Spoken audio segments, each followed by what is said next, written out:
जो तस्वीरें हमारे पास हैं, जैसे कुणाल घोष कह रहे हैं कि उनको प्रोवोक किया गया, पर प्रोवोक कहां किया गया? जो व्यक्ति आप देखिए उन तस्वीरों में गाड़ी पर ठोक बजा रहा है, उस पर किस तरीके का प्रोवोकेशन है? ये कौन लोग थे? सीआरपीएफ तो लोगों को साइड में कर रही थी। आप तस्वीरें यहां न्यूज 18 पर हमारे पास हैं, जो तस्वीरें दिख रही हैं उसी पर मैं पूछ रहा हूं। आशिका के पास जाएं उससे पहले ये भी बता दें कि तृणमूल कांग्रेस के कुणाल घोष ने दावा किया कि ईडी और सेंट्रल एजेंसी वाले जहां जाते हैं लोगों को उकसाते हैं।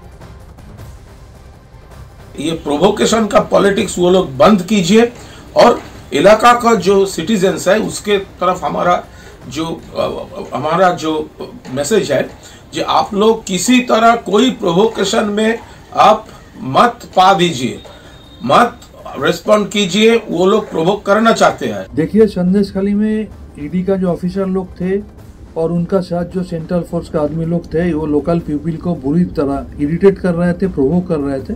इसके लिए स्पॉन्टेनियस रिएक्शन हुआ है।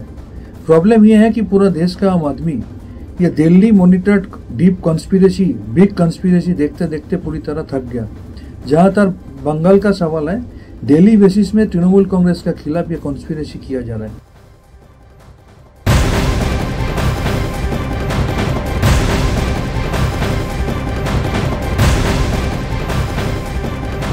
अब वहीं केंद्रीय गृह राज्य मंत्री निशित प्रामाणिक ने कहा है कि केंद्र सरकार इस घटना को गंभीरता से ले रही है। उन्होंने कहा कि केंद्रीय बल को सुरक्षा देने की जिम्मेदारी राज्य की है।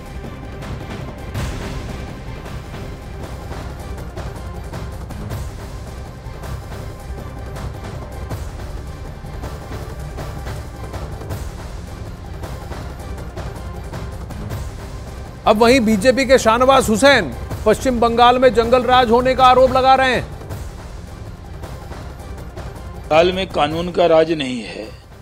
जो सेंट्रल एजेंसी भी वहां जाती है उसके ऊपर भी हमला होता है। ईडी पे हमला हो गया। पहले एक बार फौज के ऊपर भी ममता जी ने बहुत बड़ा सवाल उठा दिया था जब वो ड्रिल हो रही थी। तो बंगाल में ममता जी को ये लगता है कि बंगाल में एक अलग राज है जहां वो जो चाहेंगी वही होगा। ये पूरी तरह दुर्भाग्यपूर्ण है। जिस तरह बंगाल में कानून व्यवस्था नाम की कोई चीज नहीं है। अब वहीं ईडी पर हुए हमले के बाद इस पर राजनीतिक हमले हो रहे हैं। बीजेपी ममता सरकार पर आरोप लगा रही है तो तृणमूल कांग्रेस की ओर से एजेंसियों को इस्तेमाल करने का आरोप लगाया जा रहा है। देखिए, बीजेपी का दावा यह है कि उत्तर 24 परगना में ईडी पर तृणमूल कांग्रेस नेता के लोगों ने हमला किया, तो तृणमूल कांग्रेस का दावा यह है कि ईडी की टीम लोगों को उकसाती है। अब वहीं बीजेपी कह रही है कि पश्चिम बंगाल में कानून व्यवस्था ध्वस्त है, तो तृणमूल कांग्रेस की ओर से यह आरोप लगाया जा रहा है कि बीजेपी के कहने पर एजेंसियां आती हैं। बीजेपी के शुवेंदु अधिकारी ने केंद्र सरकार से सख्त कार्रवाई की मांग की है, तो तृणमूल कांग्रेस के कुणाल घोष आरोप लगा रहे हैं कि शुवेंदु पर भी सीबीआई की जांच है, लेकिन यहां तृणमूल कांग्रेस का घर देखकर छापा हो रहा है।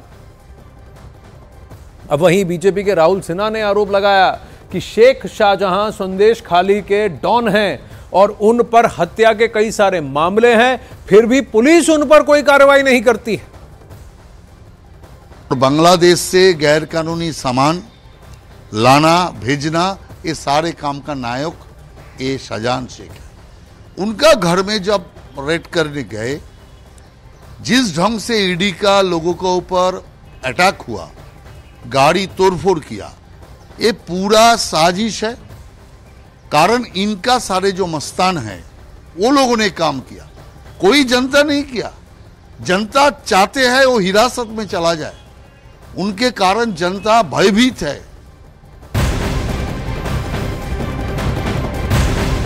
अखाड़ा में रुख को बदलते हैं, पश्चिम बंगाल से हरियाणा की तरफ चलते हैं, जहां आईएनएलडी पार्टी के पूर्व विधायक दिलबाग सिंह के यहां ईडी की छापेमारी का आज दूसरा दिन है। अवैध तौर पर किए गए खनन से जुड़ा मनी लॉन्ड्रिंग का यह मामला है। पीएमएलए के तहत भी आता है। हरियाणा के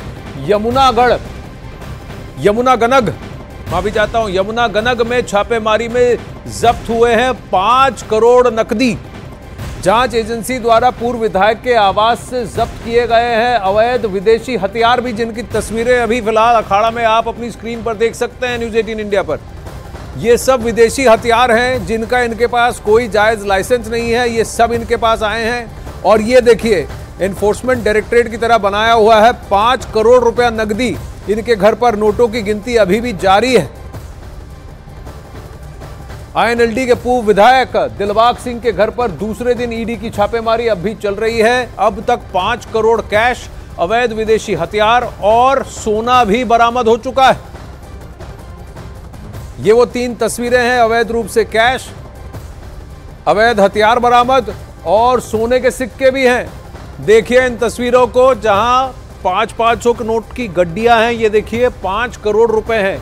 और ये बीच में देखिए सोने के बिस्कुट भी हैं, मोटे मोटे बड़े बड़े। तो सोना और 5 करोड़ नकदी ये अभी उनके घर बरामद हुआ है। और बताया जा रहा है कि ये कैश की काउंटिंग अभी जारी है और साथ ही अवैध हथियार भी पाए गए। अवैध हथियार कुछ इस तरीके के कि इनकी कीमत, एक एक हथियार की कीमत लाखों में जाती है। और ये बतौर बिना लाइसेंस के इनके पास ये हथियार पड़े हुए थे। तो ये अब तक इस छापेमारी में सब कुछ निकला है। ईडी अगर छापेमारी कर रही है तो उनके पास ऐसे साक्ष्य भी मिल रहे हैं, चाहे वो बंगाल में हो या फिर हरियाणा में भी हो। चलिए आगे बढ़ते हैं अखाड़ा में।